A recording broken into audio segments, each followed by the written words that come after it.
ইসরায়েলের 3 লোক সফরে বেরিয়েছে, মরুভূমির সফর, মাঝখানে তুফান। ওই যাবে, ওই বাঁচবে, দৌড়াদৌড়ি শুরু। দৌড়াতে দৌড়াতে এক পাহাড়ের গুহার ভেতরে আশ্রয় নিয়েছে। গুহা চিনেন তো? পাহাড়ের গুহা। আশ্রয় নেওয়ার সাথে সাথেই বৃষ্টির পানির ঝাপটায় পাহাড়ের উপর থেকে বিশাল এক পাথর খণ্ড এসে পাহাড়ের গুহার মুখটা বন্ধ করে দিয়েছে। বন্ধ, অন্ধকার, খুবই।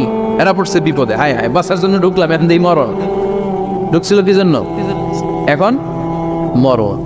বিশাল পাথরের খণ্ড এসে গুহার রাস্তাটা বন্ধ করে দিয়েছে। 3 জন গায়ে যত শক্তি ছিল ধাক্কায়ও কথা শোনাইতে পারে না। হায় হায় হায়, অক্সিজেন ভিতরে যা আছে আধা ঘন্টা শেষ হয়ে যাবে। কি করে বাঁচবো? বাঁচার উপায় নাই। চিল্লা পাল্লা শুরু হয়ে গেল, কান্নাকাটি শুরু। একজন বলে, তোমাদের জীবনে কার কি ন্যাক আমল আছে, যেই ন্যাক আমলটা আল্লাহর ভয়ে করছিল, ওইটার ওসিলা দিয়ে দোয়া করে দেখো কিছু হয় কিনা। সুবহানাল্লাহ কর, এটাই উপায়। একজন হাঁটু গেড়ে চোখের পানি ছাড়া শুরু করছে, আর দোয়া শুরু করছে, আল্লাহ আল্লাহুম্মা কানাত লি আবাওয়ান শাইখান কাবীরান।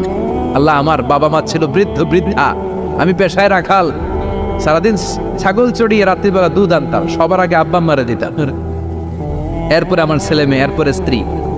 একদিন গভীর রাতে এসে দেখি আব্বা আম্মা ঘুমায়। দুধের বাটি নিয়ে আব্বা আম্মার মাথার সামনে দাঁড়িয়ে রইলাম।